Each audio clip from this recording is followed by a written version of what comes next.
Hello there. My name's Mark, and this is episode 82 of Holocron Chronicles. I am joined once again by the man who's flashing us all. If you're not watching the YouTube video, go check it out right now. It's the good kind of flash. He's flashing a new badge. Charlie Carden, welcome back to the show. It's great to have you. Dragnet Star Wars edition. Yes, no, it's good to be back. I have returned from places far in Florida and even further south. No, we were on a cruise, the Star Trek cruise. I know some might consider that a dirty word, but Star Wars doesn't have a cruise. So Star Wars, hit me up with your cruise, and we'll probably make time for it. We were talking about that if the Star Wars celebration ever decides to come back to North America, we will go. I had kicked myself time and again. It was in Chicago in 2019. And April and I were talking about this just recently. I'm like, we hemmed and hawed, or she said, you hemmed and hawed. That's why we didn't go. I'm like, how moronic that Chicago is 3 hours from here. Chicago is nothing from where we live, and why I didn't go. Now, where's it going to be next year? Tokyo. Yeah. You know, where was it last year? London. Where's it going to be next year? On the fucking moon? I swear to God. But the precedent up until that point was it kind of bounced back and forth from East Coast to West Coast, it seemed. Right. Yeah. In the middle. And then they just decide suddenly like, hey, we're going to take it out of the States. We're going to go to London. And then you think, okay, cool. They had their fun. Yeah. Right. On kind of thing. Next year, it'll be back in the States. I kind of figured, hey, it'll be back in the States. Maybe it'll be in New York. I'll drive down. I'll steal a boat. I'll steal a boat. Right, exactly. You know, and then they're like, hey, guess what? PS 2025, Tokyo. What? Come on. That is. And you know what? It's not like I wouldn't go to Japan, but my brother lives in Japan and we don't speak, and I just know I would run into him. So that is the there's only 7 billion people. That is the main reason because I do not want to see his stupid face. So when it comes back to North America, I will go. But anyway, yes, it was a great cruise, and the thing that capped it off, and I talked about it on the show a little while back when our friend Natalie was on, and then I was running it up to you about a month beforehand because it was one of those decisions, probably 3 or 4 weeks before the cruise, that the boat ports out of Port Canaveral, we're flying into Orlando, we're leaving out of Orlando, obviously, and there's Disney right there, and there's Galaxy's Edge right there, and it's been around since we were just talking the pre-roll. You went in 2019. I think it had been open for a year or so at that point. 2 weeks. So it's been around for 5 years. It's been around for only 5 years. And my birthday was during the cruise, Feb 23. And April said, we'll go. We'll go for your birthday. And a friend of mine, my friend Tamara, my oldest friend who lives in our neighborhood, said, just go. Don't waste your time. She's the same person who told me, take your stupid Kia back to the dealership and see if there's a warranty. And we're getting a new engine in our Kia because of my friend Tamara. Smart person. Whatever the hell it is that she tells me to do for the rest of my life, I'll probably do it. She hasn't been wrong so far. Smart gal. Yeah, absolutely correct. So we did Galaxy's Edge. We got back on a Thursday. The boat got in at 7 a.m. You get off the boat. We got a car from Budget Rent-A-Car. It's 45 minutes an hour to drive back into Orlando and directly into Disney at 9:20 a.m. They open at 9. They're open. That part, Hollywood Studios, is open for 12 hours, 9 to 9, and we closed that fucker down. We were there the entire time. We were in the park mostly, though we did, just for giggles, take the trams around just to ride around and look at stuff. At one point, we were mostly in trams by ourselves, but at one point we were in a very uncomfortable, awkward with a tram with 2 preteen girls and their parents who you tell they just fucking hated each other. And it was deliciously awkward. And it was a reminder to April and I how much we love being empty nesters and not having kids and doing Disney without kids. I'm telling you, because you did Disney and your son wasn't born yet. I assume you'll go again and you'll get to do the dragon scream. And then there'll come a time in another 10 or 15 years where you can go without him and you will know exactly what I'm talking about because it was terrific. But Galaxy's Edge. So Hollywood Studios is Toy Story Land and, this thing, like the old timey Los Angeles, the Brown Derby, and all this different stuff. The Indiana Jones Stunt Spectacular, which we missed. The little Star Wars Oh Museum, which we no. missed. Well, they close at like 5 or 6 p.m. And we're like, son of a bitch. Mm. But the main attraction was seeing Galaxy's Edge. And we had tickets purchased for the lightsaber building. We had tickets purchased to go in the cantina. But yeah, we got there and went in and saw Star Tours. And I know we're going to touch on this a little bit later, but Star Tours has been around since 1989 because I was curious. But that's the kind of the rotating museum exhibit of Star Wars, because they get new programming from time to time, and programming in there was obviously vintage from when it opened, because it was it was sequel trilogy related. I don't even specifically remember what happened, but or I think it was. I'm pretty sure it was. Now I don't remember. But as you walk in, it's R2D2 and C3PO, and they're bitching at each other and working on something or other. It's little animatronics, 3PO's moving around. And we get in there, and I scarcely remember, but the walk up is like there's the big AT-AT walker and the Ewok village, and my wife, the Ewoks are her thing. The Ewok village was a prized, non-girly toy possession she had when she was a child, because she and I are the same age, so we grew up with the OT. And so that was great. And so from there, we, meandered our way on into the park itself, which is just this smorgasbord of everything that you would expect. And I didn't, unfortunately, take your advice about listening to the audiobook or doing any reading. So I wasn't explicitly prepared for kind of what the layout is or whatever, but I did, in particular, just looking around at all the different things I saw, I just noticed like the extra layer of scuzz that was like on this wall. And I remember even taking my nail at one point and going, oh, look at the scuzz. That's real scuzz. Somebody came around here and went, I got the shit bucket, and I'm gonna put a little bit on this wall, a little bit's going up here, a little bit down here. And so, we just started to wander through, and I'm snapping pictures, and my pictures have all been out there on my social media. I was doing it, kind of as we were standing online. But we got to I think, so there's two rides. So there's the Rise of the Resistance, which is the spectacular one. And then the other one is the Hondo one. What is it called? Smuggler's Run, which is where you sit in the Millennium Falcon, and you sit in a group of at least 4 or up to 6 people, and the 2 people in front are the pilot and navigator, which was that's what we did. We did end up going twice, because at the last hour after we had wandered away from seeing everything, and we did that Hollywood Tower of Terror, which I'm like, I don't really know what the hell this is about, and you just end up pissing yourself because did you do that one? Did you at least hear the screams from the distance? I love Tower of Terror. I run to the Tower of Terror. It was fantastic, except somebody brought like a 4-year-old girl behind us, and she was screaming, crying at the end of it. Oh, it was terrible. It was just... I have a picture. I think I'm sure I have the picture around here somewhere, but there's a little girl on Tower of Terror when I wrote it at one point. Yeah. And she looks gleeful. Everyone else is like, ah, and she's just like, it's terrifying and amazing, and I love it. God. It's my favorite. I also yelled, "Oh fuck!" at the top of my lungs when we did the drop, and I'm like, "Oh, there's a little child sitting behind me, and I'm at Disney. I probably ought to watch my life." But you know what?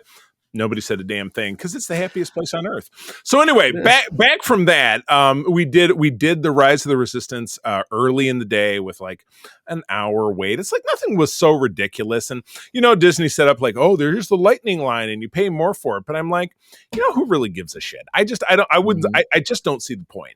Now, if you had little kids squabbling and whining and crying, "Mommy, I gotta go to the bathroom and I don't want to stay in the line," maybe so. But for April and I, 2 adults, we're just sitting there looking at our phones. We don't give a shit if we stand in an hour line, because that gives you the big run up where you're going around in circles and seeing all the schmutz on the walls and the bingo dingo, and you're going through the caves and everything, and they've got the racks with all the gear in it and the big Star Wars radar board that shows you where everything's at.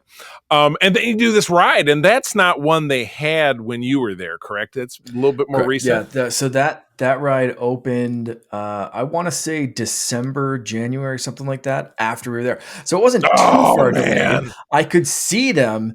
I could see where it was built. I could see the entrance and the queue and all that kind of stuff. They were working on the internal part of it. but it was this close, And you were there a and we couple just weeks missed it. after it opened, so they just this Yeah, like they couldn't do 3 months more worth of work to have it done when it opened. That's come on, even for yeah, Disney, yeah. really. But anyway, you make it sound like you're expecting to be back there in a couple of years. I'm sure you've heard about it, but I'm not going to walk you through it because that would be terrible. But it's live action splendor. It's Yeah. absolutely spectacular, very interactive. You spend the biggest part of it. What's in essentially like a 12 or 16 person little bucket, kind of getting, whirled around these set pieces. All this stuff is happening. I mean, they spent the money. They spent the Mhm. money. And it was worth the money to spend. We got to do that twice, and then we got to do Smuggler's Run twice. And again, we did those last two right at the end of the night, like between 8 and 9 p.m. And the Yeah, it's a hours still key say, time. oh, yeah, the hours still say, oh, it's a 60-minute wait to get into the Rise of the Resistance. Took 13 minutes of what, and it was us and a mother and her adult daughter in front of us walking through about 4 minutes before we caught up with anybody else, and Yeah. and then we just went right in. I mean, I've yeah, yeah. they just they I'm sure they pad it for their own purposes. Yeah, Yeah, I've done those end of the night kind of runs. It's like, people are watching fireworks or they're seeing what's going on. They're wrapping up. They're trying to get out. They're trying to get the buses before the crowd goes. If you don't right. care about that stuff, man, I've like bolted through the lines for like, what's the rock and roller coaster, Uh-huh. like that kind of stuff, like just running through the queue, because like the queues, like Yeah. you said, are set up so you have to take your time to kind of go through, and Right. there's usually things to look at and do this and do that. Right. It's like you get those good times when the crowd's clearing out and it's like I can fit one more, I can fit two Yeah. more, whatever it is at the end of the Right. night. Right. Yeah, you can bolt through those. Like you said, 13 minutes, like Yeah. you were probably cooking it through those queues. Yeah, it was pretty quick. So it was awesome to see it the second time. And of course, where Disney really nails you is the merchandise. So yes, I did get this. I was certainly tempted to get a lot of other stuff. Like they had a really cool sweater, like a hoodie zip up that was Resistance themed, but it wasn't in my size. So I'm like, oh man, you're killing me. And they have X-wing helmets, but they're maybe not quite as nice as the one I already have. But I'm like, oh, maybe it'd be nice to have another one. But again, where's this going to go in our luggage, right? Because again, Right. that's Oh the yeah. biggest fear. That's the biggest fear getting your lightsaber made, is that it's great that it does break down. They give you a little carry case and everything. And the guys, because we flew Frontier, which I'm sorry, never fly Frontier, not so much. But the guys were super cool with us because we're like, because you have to pay for your carry-on, like you have to actually Mm. pay to have any carry-on at all, and they let us have the lightsabers for free, and they were kind of like, oh Oh, man, don't you okay. don't use the force on me, like we're having a good time You about were it. So I'm let like, us sick these on. Yeah. and it was a really early flight too, because like I said, we wrapped it up past 9 p.m., drove 20 minutes to a Hampton Inn, which was 5 minutes from the airport, and Mm. it was like a 7 a.m. flight, so we were up at 4:30, and we were just zombies. So yeah, we got to the hotel and didn't unpack anything, just literally crawled into bed for that tiny small sleep. But oh my god, what a rush. Totally worth it. The hype is legit for Galaxy's Edge, and again, that's Florida. I'm much more interested in going to the one in California because I'm kind of smitten for California. I've only been to LA the one time. It was about a year ago. But yeah, we would like to do a trip where we go back there and actually see the rest of Disney, because I went to Epcot Center when I was 15 because my late grandparents were snowbirds. So we spent a Christmas down there, but don't remember anything, and I haven't seen the rest of it. So I Right. don't really know how all of that compares to what's in California, if they're very similar, if they're exactly the same, if Florida's better. I don't know. I Florida's don't much know. bigger. Yeah. Yeah. So that might necessitate a trip back to Florida. And I know you and I were talking about Florida kind of being like, California sounds Yeah. better, but anyway, but yeah, Yeah.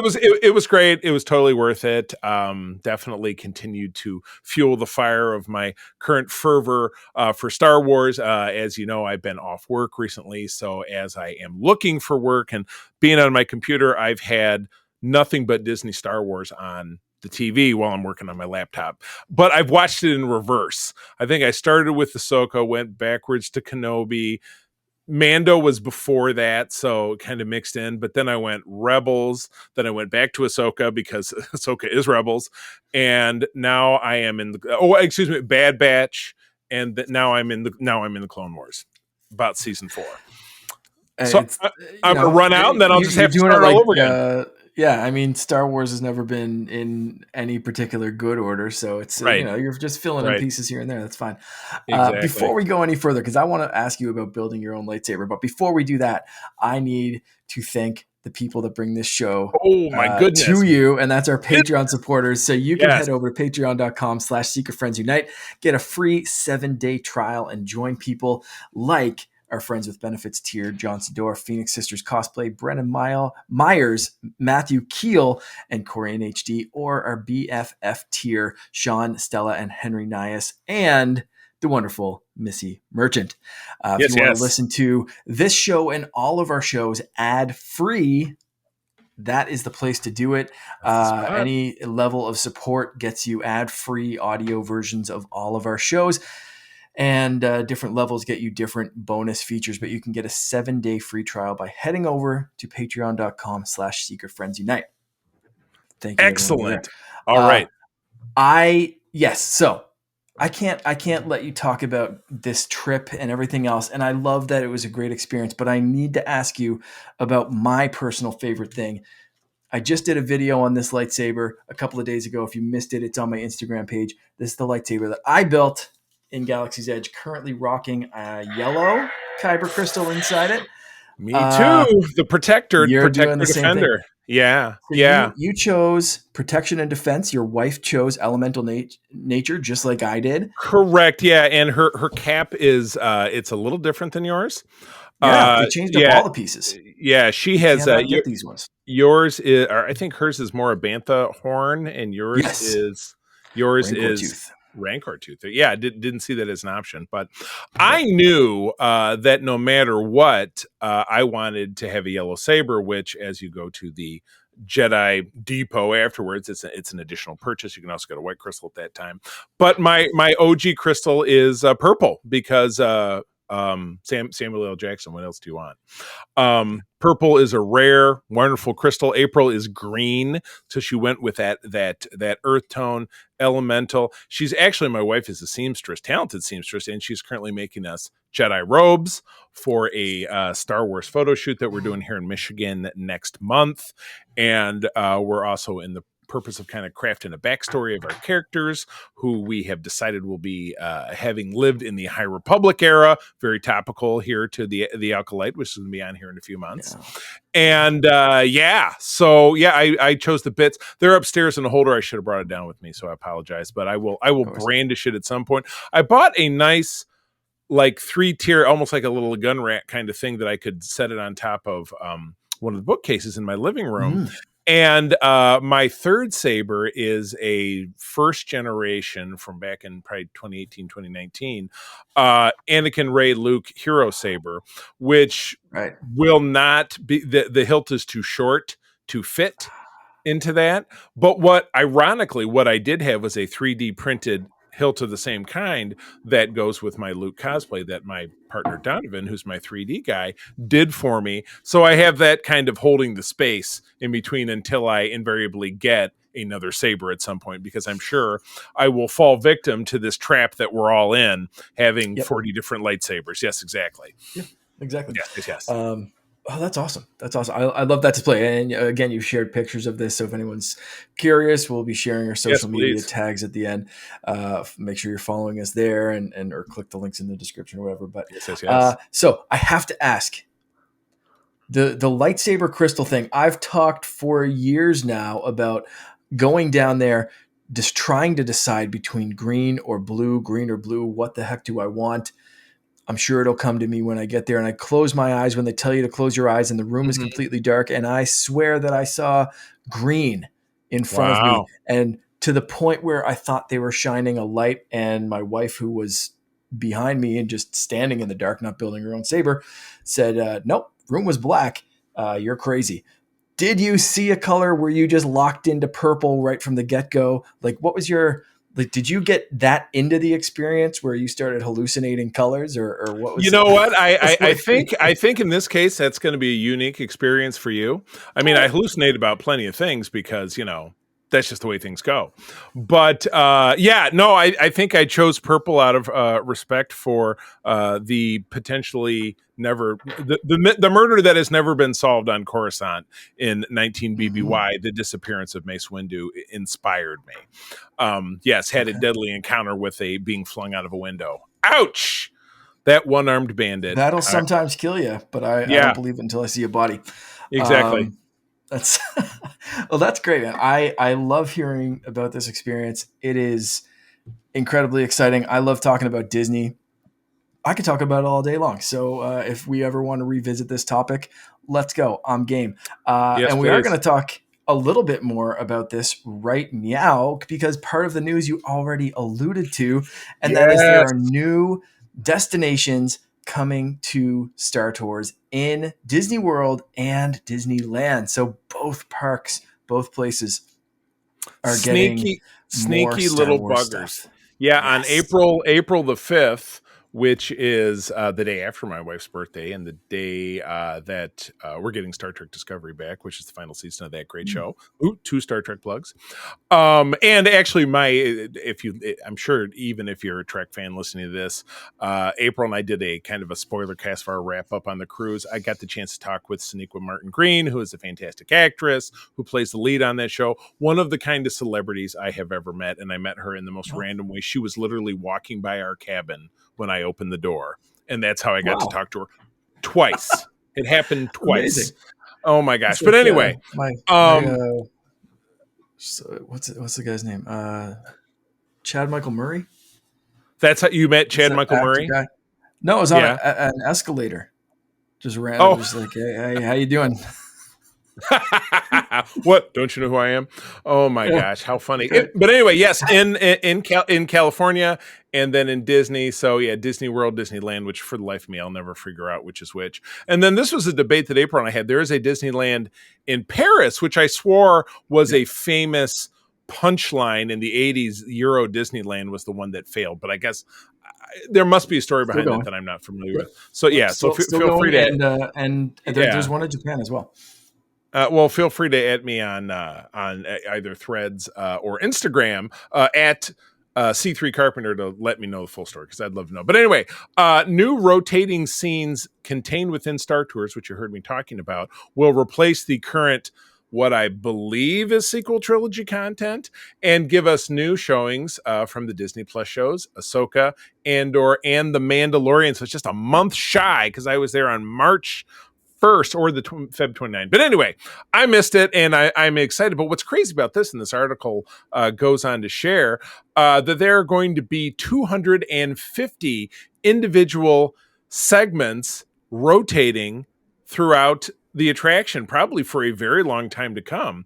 And again, you could see it. You get leave the ride, you get back in the 60 to 90 to 120-minute line, and then you see the exact same one. No, I hope not. Hopefully you'll see something different. I mean, that's crazy exciting. Mhm. To hear that that's going down. And I'm sure in time, they will have other things. Because again, Star Tours, I asked one of the Disney cast members standing in line, I said, how long has this thing been around, Star Tours? He said 1989. So in that time, going by, over, 30 years, 1989 most famously being important because it's when Taylor Swift was born. That's all that really meant. That's all of importance that happened that year. Forget about, Of course. the Berlin Wall coming down or anything like that. Um, they must have had to rotate, content in all kinds of different ways. So, Yeah. um, let's see. Uh, It does mention here Disney has not disclosed any expansion plans for Galaxy Edge. The company has also not said anything about what will become of the now vacant Galactic Star Cruiser, which I have a friend from high school who I'm in touch with on social media, who I think she and her boyfriend actually did that, or at least I feel like I saw photos, but I don't know anybody otherwise. I've not spoken to anyone firsthand who did that, but I know that did Oxford and you? I talked about it on You weren't. SFU. Yeah, you weren't on that episode. So I talked about that experience with Dano, who runs the Dano channel Oh, on oh, the okay. show.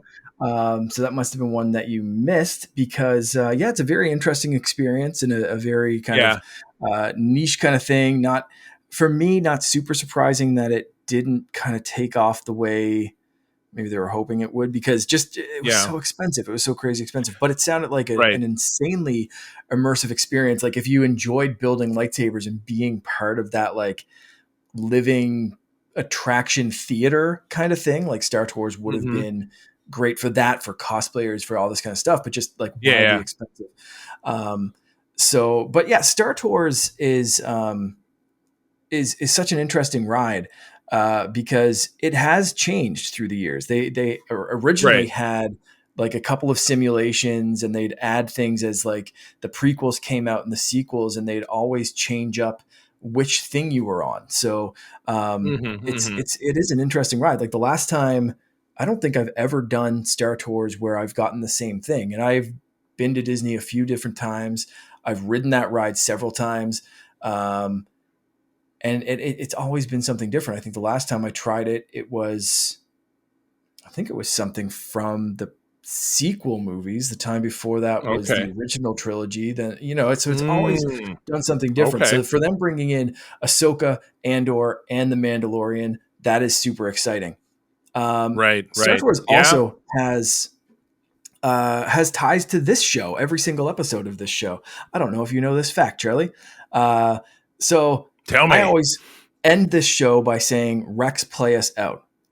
Rex, voiced by Paul Rubens, was originally the captain of Star Tours. So where if you go on Star Tours right now, you saw C-3PO and R2-D2 kind of in that Yeah, captain's yeah. seat, and they were kind of talking to you. They're over in the corner and stuff, and while things are going on, Yeah. they changed out. That used to be Captain Rex. That was so RX-24 or R3X, whatever. So that was originally Rex.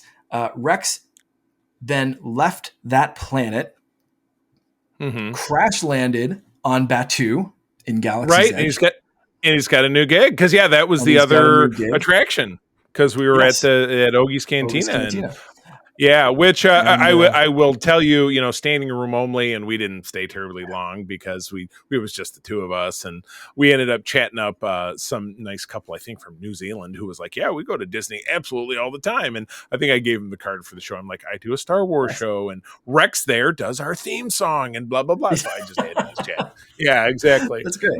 trying to talk So it up yeah, and not get sued.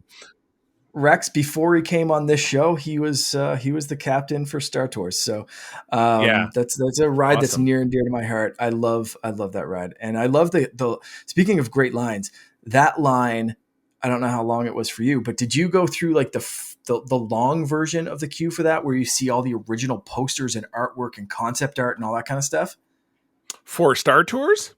Mm-hmm. No, It's what I it's mean, it's what? basically like a museum kind of thing, but like before you get into the actual museum.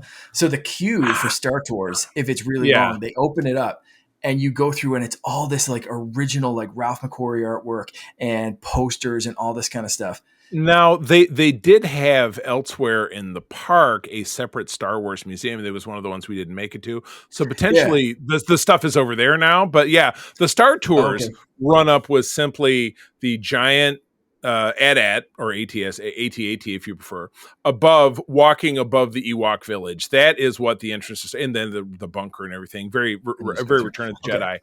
Jedi. But yeah, the museum you're referring to is the thing that we missed Yeah, because we're yeah, like, that's what should later. we go see next? And like, oh, this thing closed at 6, and it was like 6:30 or something. It's like, oh Yeah. crap. So Yeah, there's an extended version of the queue that you can miss if you go through it that way, and it's usually not yeah, open because Star Tours doesn't usually have those long lines. yeah, For yeah. our honeymoon when we went, the guy working there, just like the cast member, attendant kind of person, could see me like peering over the like ropes and Yeah. stuff of like, and trying to see this artwork. He let me in. I had the place to myself for as Oh long as my I wanted, goodness. just going through and taking pictures of all this artwork and all this stuff. That's Disney magic. That's the Just magic had they the do. place to myself, and I was a kid in a candy store, came out of the line, there's a legion of stormtroopers walking by. I was like, where am I right now? What is going Right. on? This is before Galaxy's Edge opened, like way back from my honeymoon at like Yeah. 2016. Yeah. So I was just like, I just died and went to heaven. It was Oh just my an gosh. That's amazing awesome. experience. It Awesome. was so good. So that's it. I can't wait to go back and Yeah, experience all the I new it, stuff. And yeah, it'll be California, definitely, because I'm dying for a trip back to LA.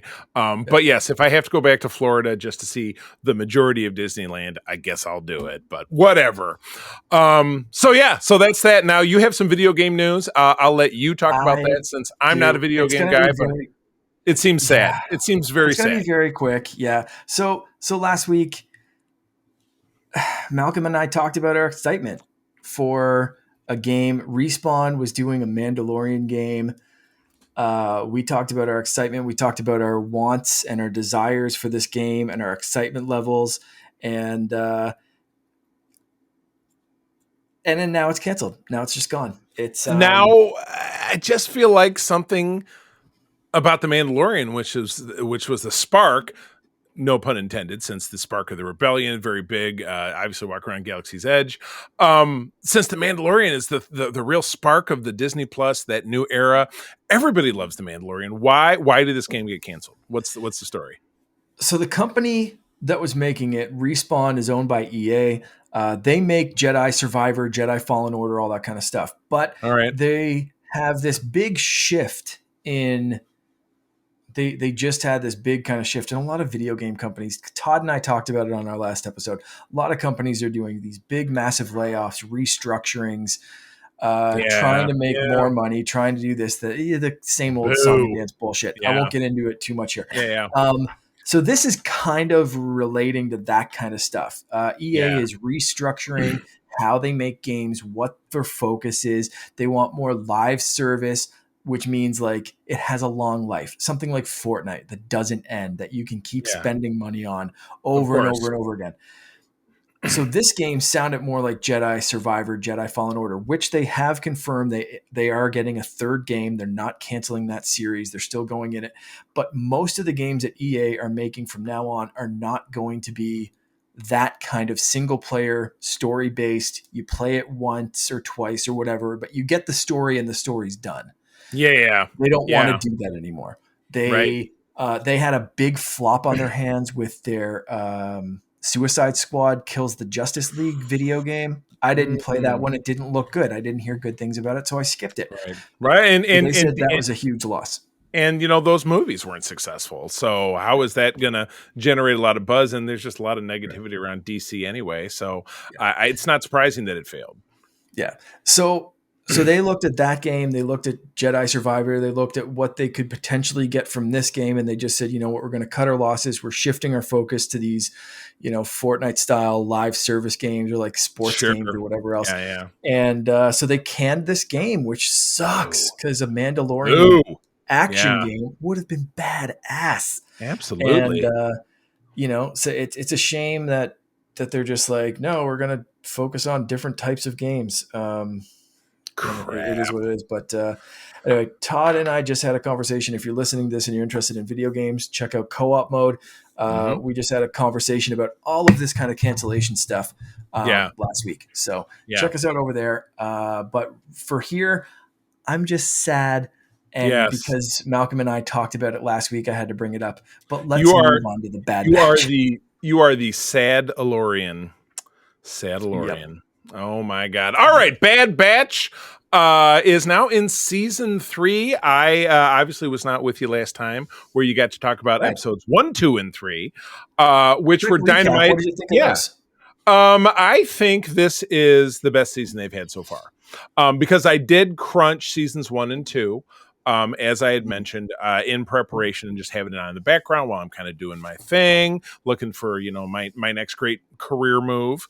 And, a lot of what season 1 was that kind of bogged down and potentially happened less, but certainly still occurred in season 2 was Mm. your mission of the week. Here's some money. You got to do this thing. You might get killed, but then you'll be able to do it again next week for me. Because, like Sid, like, hey, do this job for me, and then this thing and that thing. And they do it, and it sucks. And at the end of it, they get screwed over. But it just bangity, bangity, boongity. And it just, where everything was leading up to the end of season 2. Omega kidnapped. They don't know where she's going. And so, we find out that Dr. Emery reveals herself to be another unaltered clone. Or is she an unaltered clone of Django, or is she age Hasn't really accelerated? said. I They don't just said recall. we're kind Yeah. of like, I'm your sister is essentially Yeah, the exactly. explanation that they've given. So we haven't- definitely know she's a Django clone, just like the clones themselves. And then, of course, Omega is. We thought that she was unaltered, but then we certainly find out that it's going to be a little bit different in this. I suppose she has to be altered unless she's a very, very early test clone or something, because we've seen 2 unaltered clones in Boba and in Omega, and they're young. So Yeah.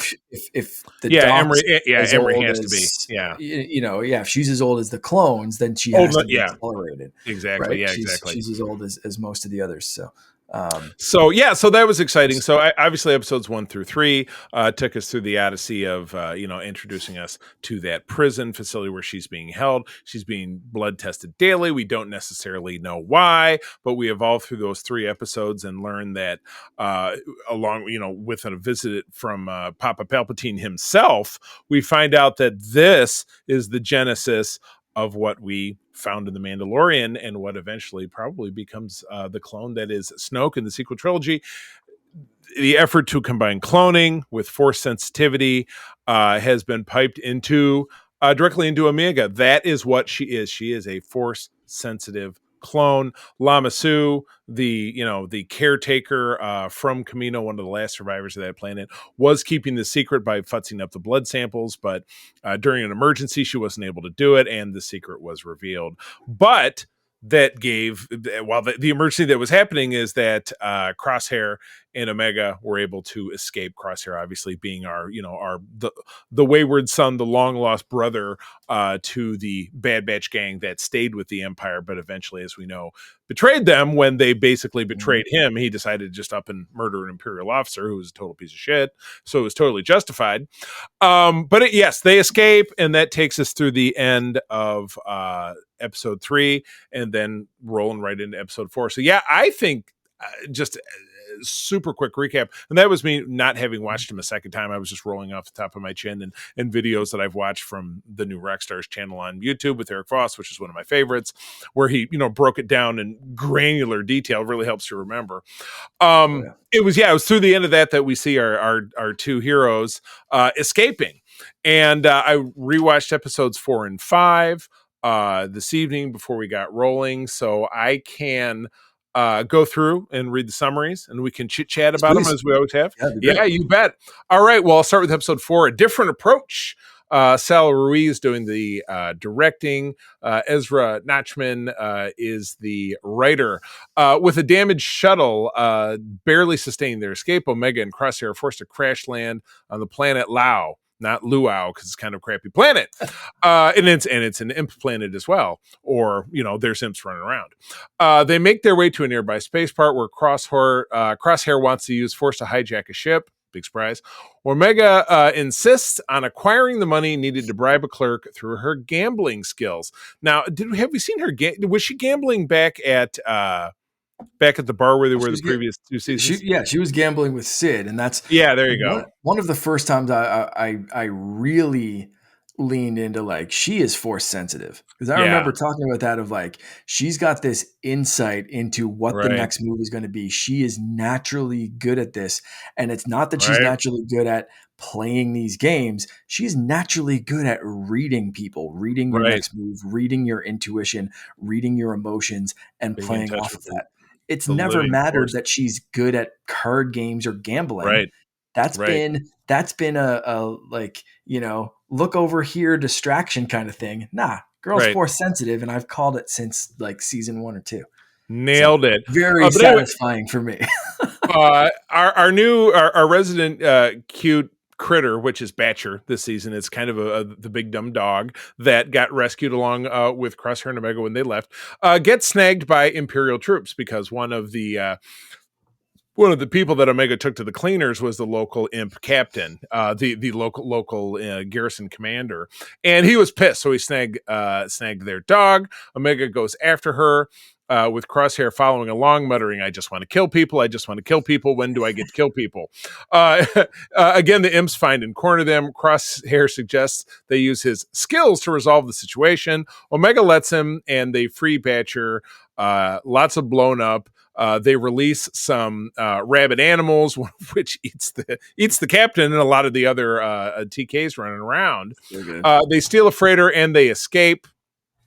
At meantime, the jerks from the prison do find them, and they come down and they're saying, "Well, we got to find her." So, I mean, that's going to push us forward. But on board the ship, Omega works her magic.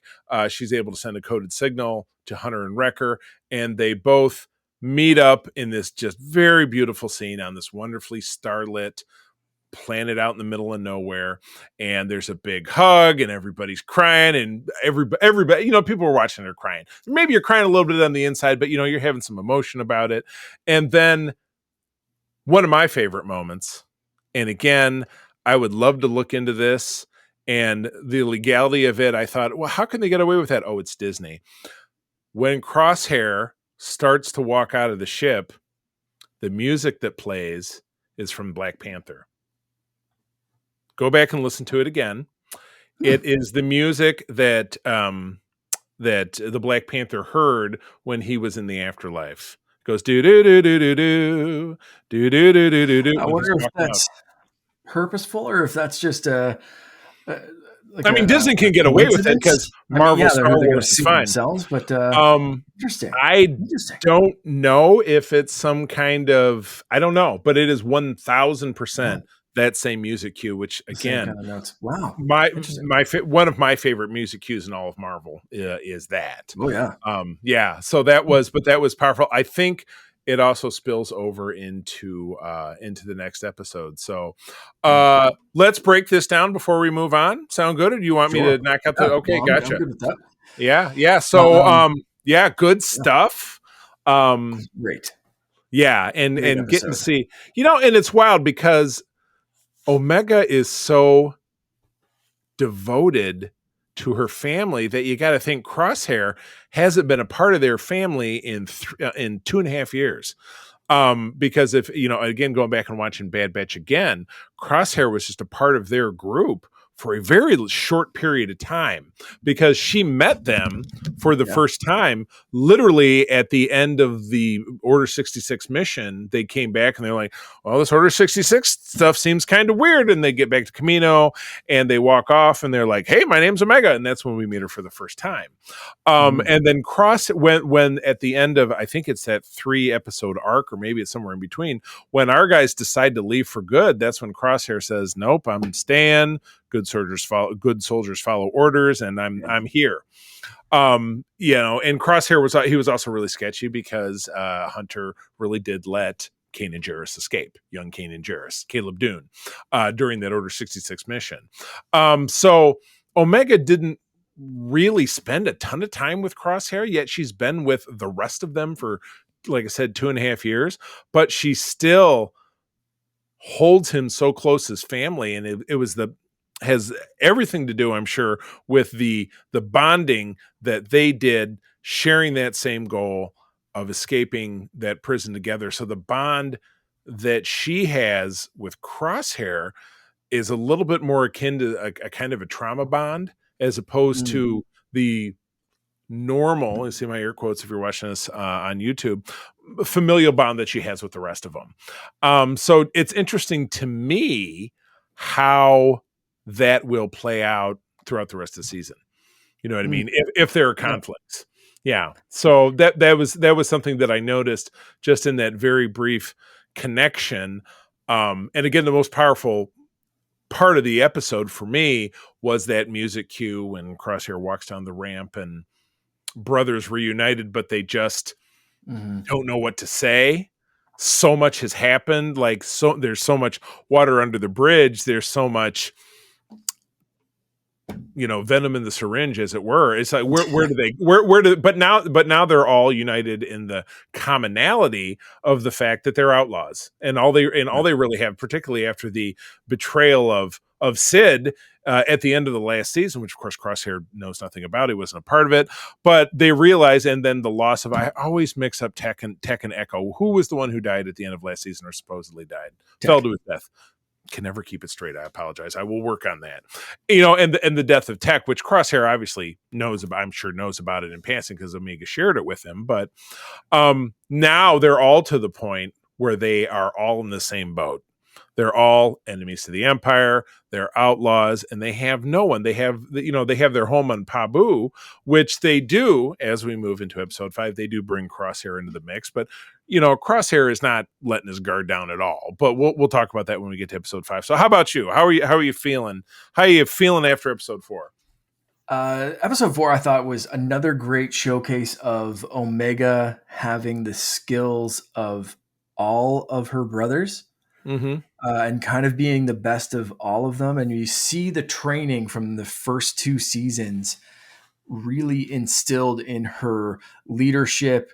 Again, going back with callbacks to the gambling and being able to make money and be more than a soldier, but also knowing how to be a soldier and that kind of stuff. So she's just this perfect mix of all of the brothers. And it's cool to see her do that with Crosshair, who just it has been trained so much to be a blunt instrument, and he's good at it. He's great at it. And when she finally lets him loose, he kicks a ton of ass. But her desire to make herself and him and just the Bad Batch in general more than just soldiers and be a little bit more independent and free thinking and that kind of stuff. Again, combined with that training of like seeing the whole situation through, knowing when to pull a trigger and when to negotiate, trying that camaraderie first, or knowing when to blow stuff up. Right. Just her compassion just shines through so much in this episode. And I love a good animal escape, whether it's Jurassic Park, The Lost World. Oh man, dinosaurs are escaping. They just absolutely nail that. Or even just from the very first cold open, as you were, of Jurassic Park back in 1993, where it's the cage and it's all the angles and the shock, and Robert Muldoon's character saying "shoot shoot," and the yeah, it was the same thing, and it was so a la the Rathtars in The Force Awakens. So satisfying to see, kind of evil get punished, see, because always great to see just a smarmy, imp captain kind of get what's coming to him. It's just so juicy. And he was very mustache twirling, very one note scumbag, like, oh boy, nothing gets past me. And then he gets eaten by a friggin', toothy koala bear, whatever the hell that thing was. I can't even picture what it looked like. And so I loved this one as another setup, another build up. And I was kind of hoping they wouldn't keep going in that direction. And they did it perfectly. 4 episodes, Prison Break, reunited at the end of this episode. While I was watching this, I caught myself thinking a couple of times, like, they just need to meet up with the rest of the crew. This can't be like an end of the season. We meet up, everyone's happy, something happened, whatever. Right. Like, they need to meet up with the crew soon. That's enough. Right. Where we've had complaints before of like a mission of the week or this or that, or they're going to this corner, they're going to that corner. Same kind of thing with The Mandalorian every once in a while. And my wife and I are rewatching Mandalorian right now. We're on season 2, kind of halfway through. Boba just got his armor back. Such great stuff. Such great stuff that last half. Yeah. But there's a lot of that. And I was scared that they were going to do it in this one, but I thought they played it perfectly. Again, we got a showcase of Omega. We got a showcase of her being the leader that I think she's growing to be. And then just big reunited moment at the end of this. So I thought it was a fantastic episode, really fast paced and wonderful kind of character moments for both of them. Yeah, really, really, really cool. But Yeah. episode 6 or episode Yes, 5. 5. Yes, the return. Nate Villanueva handling the directing charges with Amanda Rose Munez handling the writing, despite the other's tentative tolerance of his presence and Omega's encouragement. Crosshair is still struggling with the repercussions of his betrayal and his captivity. Echo returns to Pabu, and together the batch discuss the experiments conducted on the clones on Tanis, which is, of course, the facility where our people were held. To get more details from Nalise's data pad, which they took with them, they reluctantly follow Crosshair's suggestion to connect it to the computer terminal at his former post and the site of his betrayal to the Empire, Barton 4. Obviously, home of Clint Barton and the Barton Farm in springtime, not in the winter, which is because it's a winter planet. Obviously. Exactly. Yeah. They get there and they find the depot abandoned, which we don't really know why. They are forced to divert power from its defense perimeter, thus inviting a huge Wyram. I didn't even know the creature got a name to attack them because it's a sonic perimeter that's keeping the critter away. And once they turn it off, it just goes buck nuts. Setting aside their differences, the batch works together to lure the creature outside the perimeter before activating an auxiliary power source, putting the defenses back in play.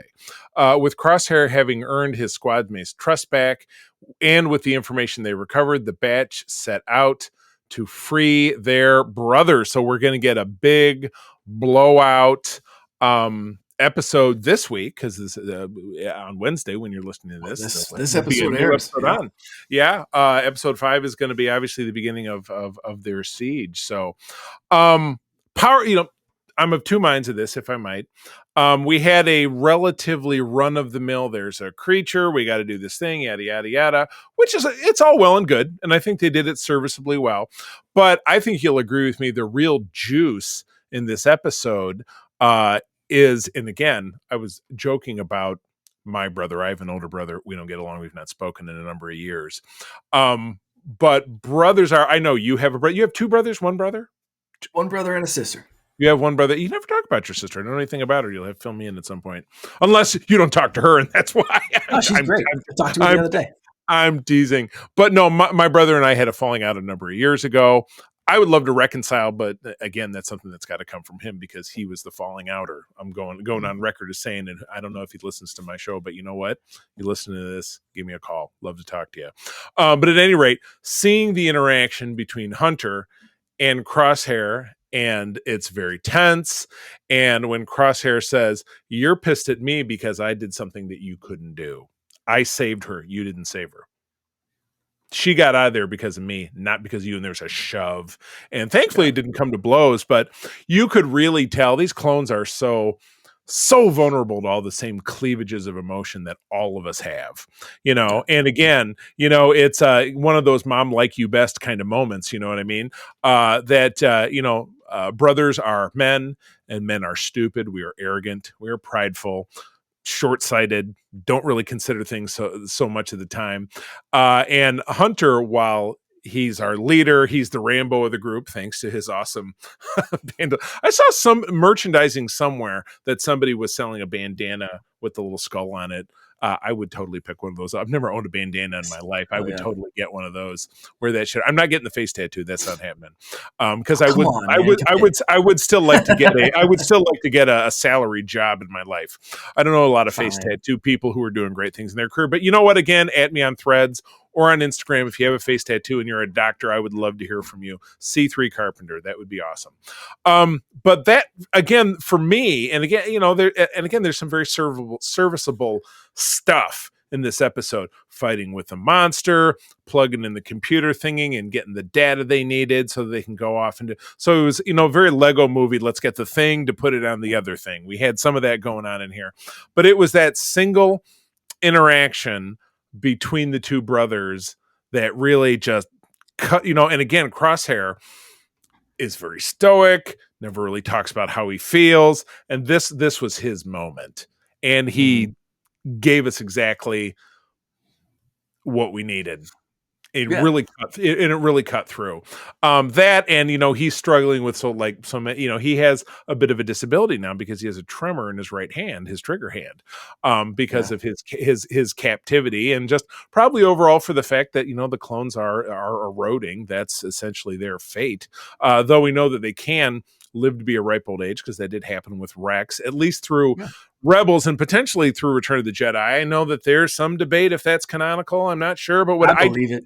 I believe it. I believe that he's Grandpa at the bunker at Yes. Endor. That's what I believe. I believe that is 100%. totally Rex. But yeah, that's the juice in this episode for me. Is that, and Oh yeah. again, seeing Omega trying to counsel him when they're on Pabu, and he's trying to reacquire his aim, and he's functioning. The robot saying, "You're at 53% capacity," and he just he doesn't want to admit that he needs help. And even Omega says, "Well, Yeah. the local doctor could probably check you out. I'm fine." Sounds Yeah. like your grandpa. When you want to take his car keys away, I'm fine. Yeah. But yeah, it was for me. It was the juice of the two brothers throwing down, and again, very much reminded me That's of my it. own situation. And all drama, as we know, really resonates with an individual when it has to do with something in your own life, and this really did. So I thought that really touched me.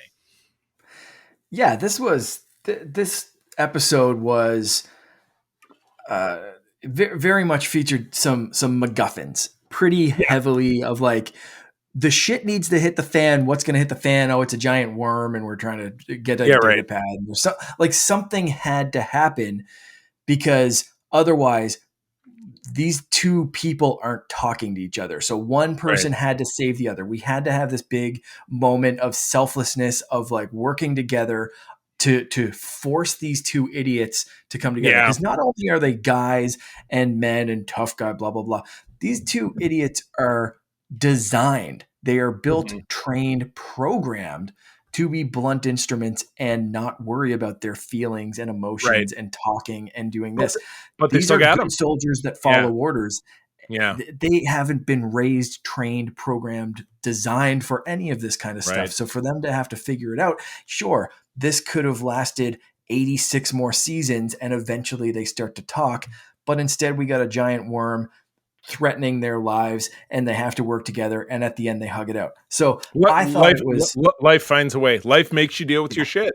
Yeah, exactly. So I thought it was a good, like, if they have to pick something to bring them together, why not go back to that planet? Why not have Crosshair confronted with the helmets of his fallen brothers that actually made him turn on the Empire and Right. realize The those straw brothers that are gone. straw. These brothers are still here. I messed up. I need to be man enough to admit it. I have to save these guys when it comes to it. And we need to move past it. So I thought this was a beautiful episode in a perfect setting with some MacGuffins that didn't really, who cares, right? Like it was a Right. point A to point B. It was just The, Bad Batch Mad Libs. We've got a yeah, blank that gets in the way of the blank while we're trying to get blank to the blank yeah. blank. You know what I mean? But the meat of the episode, like you said, was absolutely perfect and had to happen. And I think Yeah. they could have had it mission of the week. We got attacked by some bounty hunters and Crosshair jumped in the way and got shot in the leg. He's fine, but now he's our brother again. Like they could have had anything, but bringing it back to Barton 4, having him have that sweet moment of lining up the helmets, having record or having Hunter Hunter. watch him and kind See of what I mean? realize that, You lost a yeah, name too. I'm glad yeah, it's not I know. just me. Having Hunter watch and not know how to comfort him, Yeah. realize that this is an important moment for him and that there's still some good left in Crosshair and maybe they can figure this out. Like having all of that happen without words, just showing us what's going on and have that awkwardness in between them and turn around before the other guy turns around. I thought it was all beautifully done and very emotional. And then, we got that payoff. So again, Yeah. they're not taking their time with this. They're not, like I said, you could do 86 seasons of these two stubborn idiots trying to Yeah. get the words out, but they didn't. They just, it's all in one episode. They're back. The boys are back in town. Let's Right. go. Episode Yeah. 6 is Yeah. going to just be kicking ass on all cylinders. And I'm sure something crazy is going to happen. But like, yeah, this was such a great way to bring them back and bring them back quickly. I thought this was Yes. just a Right. fantastic episode. Right. And now they can make the most of what they got. So yeah, well, cool. Well, all right. So yeah, we're launching into dealing with what is clearly going to be a world of crazy punch ups in episode 6. And then we're going to move in. We're dealing with, do we have 12 out of the season? We had 16 last season. Do we have that many? I just can't remember. I feel like I look it up and forget and look it up and forget. But it's I wild. honestly, So, I can't even remember how many but episodes clearly there were going to be. I'm not sure. whatever happens next time, there's going to be repercussions. It's not going to be clean. But it's setting us up to what I would have to imagine will be a variety of a full-scale clone revolt against the Empire, which I'm sure will not be successful. I'm sorry. It wasn't successful for the Empire until 15 years later. So yeah, I'm real curious to see how that shakes out. So, okay, so quickly looking it up, it looks like we're getting 2 episodes Wednesday. Oh, 6 and 7. Infiltration and Extraction, 6 and 7. So we may be talking about 3 episodes on the next show. Ooh. So stay tuned for that one. Heavy So we're duty. getting Infiltration, Extraction, and Bad Territory, or 6, 7, and 8. Okay. It looks like there's another 2 dropping on April 3rd, and this total season looks like it has 15 ending on May 1st. Wow. So we're getting a couple of double drops and then some more single drops. So I'm guessing the next 2 episodes are connected, important, and we'll be talking about them in 2 weeks. I love it. Good deal. Well, cool. Well, if I'm not very much mistaken, that takes us to the end of the road. So yeah, Bad Batch it up. Of course, Bad Batch is available over on Disney Plus. If you don't have it, why are you listening to us anyway? But yeah, that's the end. Appreciate it. Yeah, friends, as always, thank you for being here, Mark. Where do people find you out there? You can find me on Instagram, TikTok, and Threads at Canardian_Jedi. I keep going back to my old one. I've broken up the video games and the Star Wars cosplay stuff, and now you can find me for this show's relevant stuff is Canardian_Jedi. Awesome. Very good. Well, I am over on primarily Threads and Instagram these days. I've left X far behind, which I'm very happy about. As I'd mentioned a couple of times, it's C3 Carpenter, spell it out, which is a play on my name. Spell it out. But I spend the rest of my time over on our Secret Friends Unite Discord, which is, we're dubbing it the coolest corner of the internet. I know somebody else has already said that, but for the purposes of this show, I'm correct.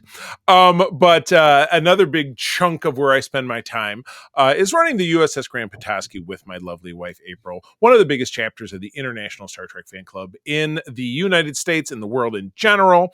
I'm also very lucky to be responsible for Region 13 of SFI, which is Michigan and Eastern Canada. If you're a trucker, if you're a trucker or a trekker, if you're within the sound of my voice and you would like to learn about clubs in your particular neck of the woods, sfi.org is our big website, but ussgrandpetoskey.com is where you can find me. Jump over there and pop me a note, and I'd be very, very happy to find you a trek home. That would be great. So Mark, thank you as always. Audience, thank you as always. I'm going to tell you that sharing is caring, and to keep on trucking. May the force be with you. Rex, play us out.